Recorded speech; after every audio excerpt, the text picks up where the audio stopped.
샬롬. 제가 요즘에 그 샤비라께서 주신 말씀을 읽다 보니까 또 갈망하는 그런 마음이 있었는데요.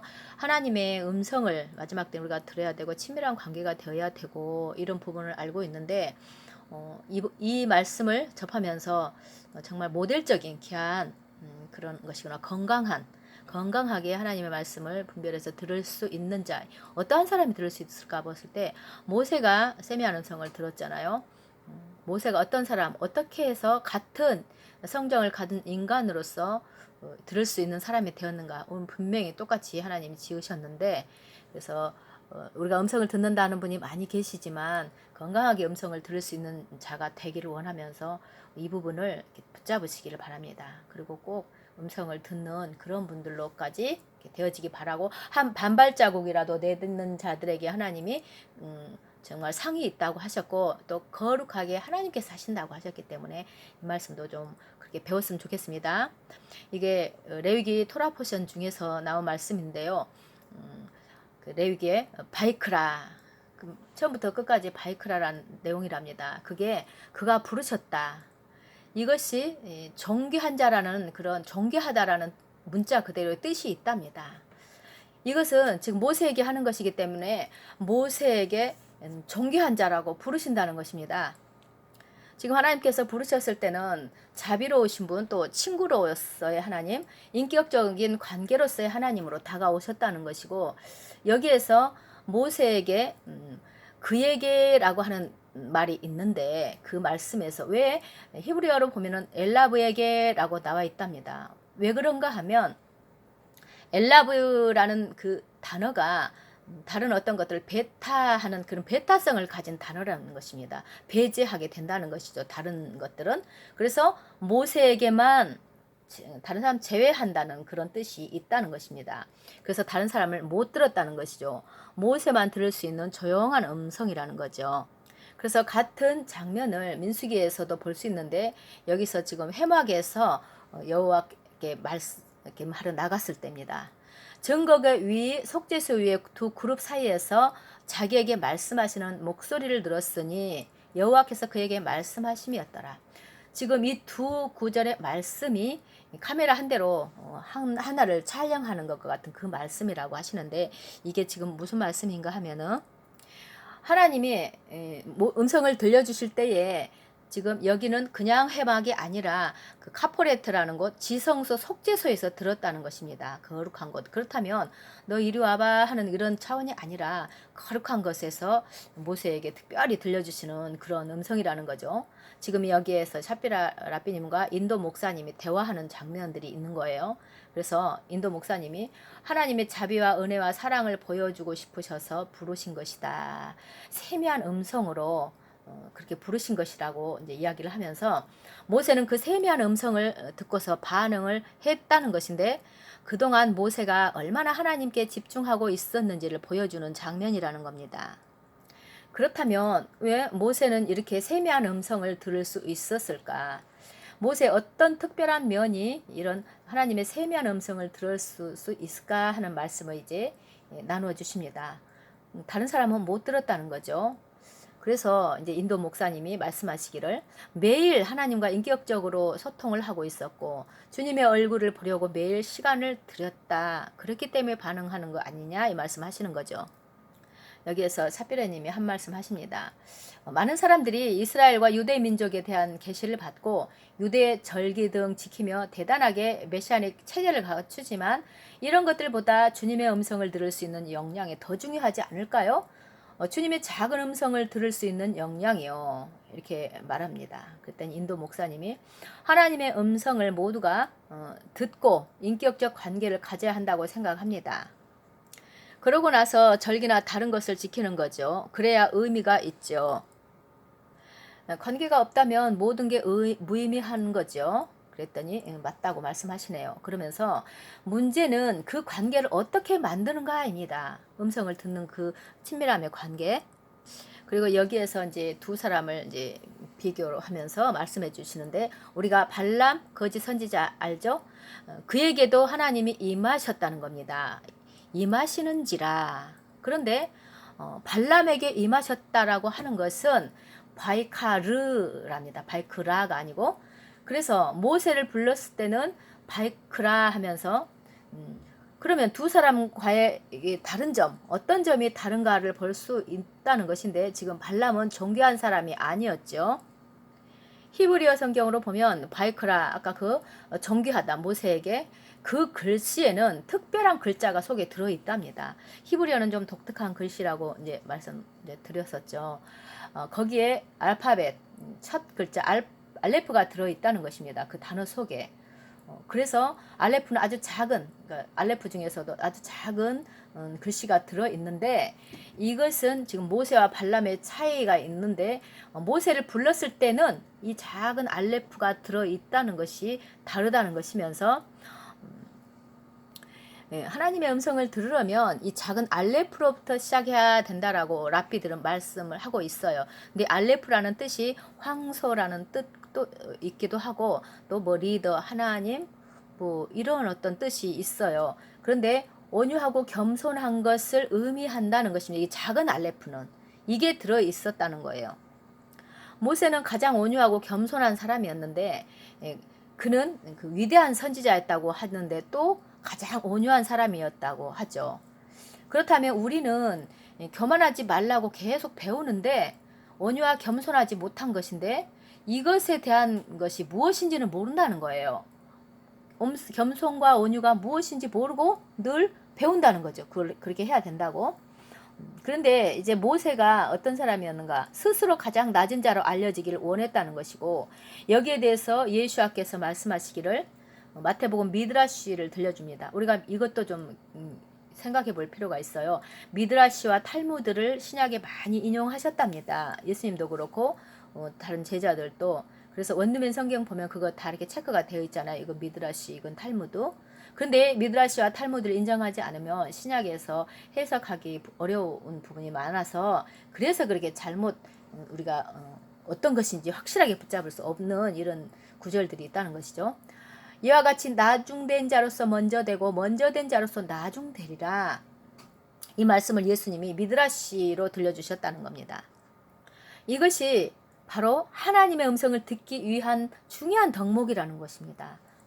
나중된 자, 먼저 된 자 이렇게 하시면서, 우리는 이렇게 사람들은 먼저 되고자 하고 인정받고 싶어 하고 이름을 알리고 싶어 하는데, 모세가 그렇게 했다는 것이고, 예수님께서는 지금 그 말씀을 여기에서 우리에게 다시 되풀이해 주셨다는 것입니다.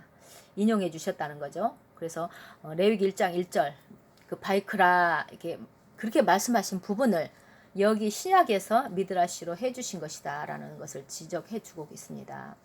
그래서 모세의 작은 알레프에 대한 것을 예수님이 설명해 주셨다는 거예요. 그래서 인도 목사님이 굉장히 놀라시죠. 그렇다면 이런 겸손함은 어떻게 노력하면 얻어지나요? 어떻게 하면 겸손해질 수가 있을까요? 그랬더니 인도 목사님은 주와 함께 시간을 많이 보내면 된다라고 하시는데, 샤피라께서 좋은 말씀인데 정답이 아닙니다. 충격적인 정답을 알려드리죠. 시청자분들 또 놀랄 거예요. 그가 부르셨다 이 뜻의 바이크라는 수학적으로 우리 조상 아브라함의 이름값과 같습니다. 온유와 겸손, 그 작은 알레프를 받을 수 있는, 그 겸손을 받을 수 있는 방법은, 유일한 방법은 아브라함의 언약을 통하는 것입니다. 다른 방법으로 시도할 수는 있지만 아브라함의 언약으로라야 한다는 것입니다. 그래서 그건 믿음이잖아요. 그랬더니 네, 믿음입니다. 지금 바이크라 그가 부르셨다와 아브라함의 이름의 숫자 값이 같다는 말씀인데, 우리 조상 아브라함과 그것이 같다는 것으로서 둘의 관계를 이렇게 설명을 했다는 것이죠. 랍비가 모세에게 사실 아브라함의 영이 있었다라고 해요. 아브라함은 육체적 후손이죠. 그 모세가 또 그의 영적 씨앗도 가지고 있었다는 것입니다. 모세는 하나님은 아브라함의 믿음을 의롭게 여기셨죠. 모세도 믿음으로 의롭다 하셨죠. 그러니까 인간 어떤 성품에서 나왔다고 하기보다 어떤 인물이 훌륭하다 이것보다 그가 왜 그런 것을 인정받을 수 있는가를 알려주기 위해서 지금 해주시는 거잖아요. 그러면서 지금 이 그 설명을 하시다가 랍비께서 너무 답답하니까 미치겠는 것이 이렇게 하면서 설명하셔요. 아주 그런 것들을 사람들이 너무 오해를 한다는 거죠. 사람들은 토라를 보고 뭔가 얻을 수 있다고 생각을 하는데, 그러니까 토라를 지키고 행하고 알고 이런 것에 이렇게 마지막 성취처럼 잘못 알고 있다는 것인데, 토라조차도 모세를 통한 것이 아니라 아브라함을 통한다는 것입니다. 믿음. 모세는 우리를 아브라함의 씨앗으로 인도해 주기 위한 매개체에 불과합니다. 모세는 토라를 말하는 것이죠. 그래서 신약 성경에서 아브라함에게 접붙여졌다는 말씀과 상통한다는 것이고, 아브라함의 씨앗에 접붙여진 것이라는 것인데요.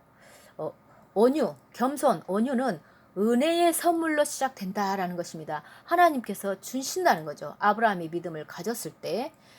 그래서 지금 발람을 부르셨을 때는 바이카르라고 하고, 지금 모세를 불렀을 때 바이크라와 바이카르는 분명히 다르다고 이야기합니다. 같이 임하셨지만, 그래서 발람에게는 이리 와봐 같은 것이고, 모세에게는 존귀한 자야라고 하신 것이라는 것이고, 이것은 아브라함이 하나님의 언약을 믿는 그 믿음을, 그 공로를 공로로서 존귀하다는 것이고, 이거는 속죄소로부터 오는 은혜라는 것입니다. 속죄소는 예수아와 연관이 있죠.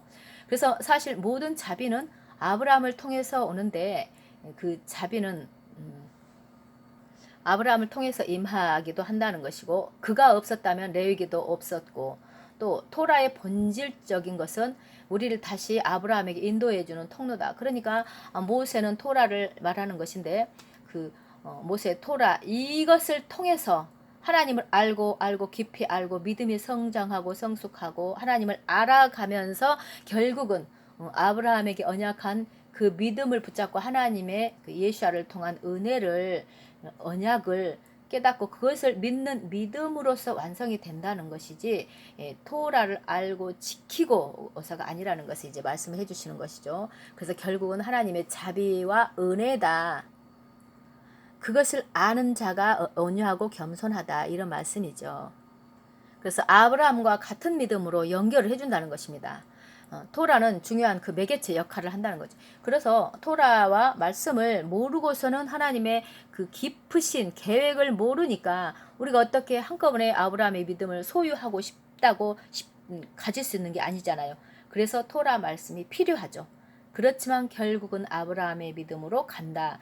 그 언약하신 것을 믿게 되고, 그 언약 속에는 예수아를 통한, 메시아를 통한 그 하나님의 은혜가 있다는 것을 알고 그것으로서 우리가 하나님의 백성 가운데 들어간다는 걸, 이걸 연결주시는 이런 메시지를 정확히 알아야 이제 깊은 믿음의 단계까지 갈 수 있는 것이 속에서 이렇게 나올 수가 있겠죠. 우리 믿음을. 그래야 온유와 겸손이 이루어지는 것이고, 그래서 아브라함의 믿음은 결국은 자비를 아는 것이고, 그 속죄소 예수께서 우리를 위해서 갚아주신, 희생해주신, 헌신해주신 그것을 깨닫는, 여기까지 이끌어준다는 것입니다. 토라를 모르면 이끌어주지 못한다는 말도 되겠죠. 어떻게 직속으로 아브라함의 믿음을 우리가 소유할 수가 없으니까 이게 필요하다는 것입니다. 이제 우리가 해야 할 일은 아브라함의 언약으로 회복되는 것입니다. 아브라함이 의롭다고 칭함받았을 때 토라가 없었죠. 모세가 그 후에 가져왔으니까. 그런데 그때 믿음으로 의롭다고 했습니다.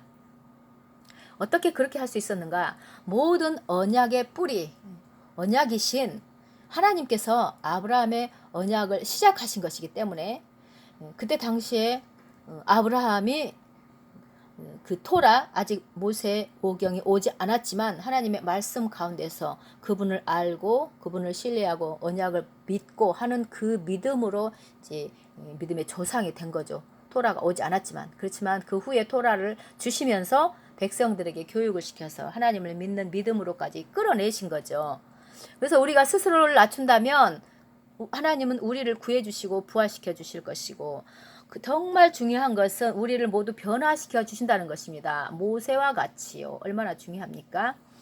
그래서 여러분이 아브라함의 언약을 받으면 그것을 공동체에 전해 주실 수도 있고 또 온 이스라엘까지도 전해 줄 수가 있고 그때 온 이스라엘의 구원을 받을 것입니다. 이게 바로 메시아닉 복음의 핵심입니다. 여러분들 이렇게 정리가 되셨겠죠? 이것이 사실 굉장히 중요합니다. 왜 이제는 정말 하나님의 친밀함으로 가야 되거든. 음성을 들어야 되거든요. 그런데 우리가 음성 듣고자 얼마나 애절하게 하나님 앞에 엎드리고 나갑니까? 그런데 하나님은 항상 그 원칙이 있고 말씀에도 토라에도 원칙이 있고 질서가 있고 그 원칙을 세워서만 그 통로로 통해서만 정확한 하나님의 어떤 것들을 우리가 얻을 수 있고 취할 수 있기 때문에 이것을 알고 하면 너무 좋을 것 같아요. 하나님이 주신 내신 길이기 때문에 우리가 어떤 행동으로 이렇게 자꾸 하려고 그러면 거꾸로 그렇게 해서 힘겹고 안 되지만 정말 토라를 통해서 하나님의 은혜를 알고 자비를 알고 그러면 아브라함의 믿음을 소유한 것을 우리가 할 수 있고 또 아브라함과 모세처럼 그렇게 온유하고 겸손함이 그것으로 인해서 갖추어주고 은혜로 주어진다. 이렇게 붙잡고 우리가 다 같이 그렇게 준비되기 원합니다. 정말 지금 이 정말 급박한 이 세계에 돌아가는 상황에서 여러분들 공부하시길 바랍니다. 하나님 말씀 공부하시는 것은 자신을 살리고 남을 살리는 거기 때문에 정말 공부하는 그런 것들로 들어가셨으면 좋겠습니다. 그냥 싹 듣고 스치지 마시고 붙잡고 그거 갖고 씨름하셔서 결국 하나님이 원하시는 믿음에 서시기를 원합니다. 샬롬.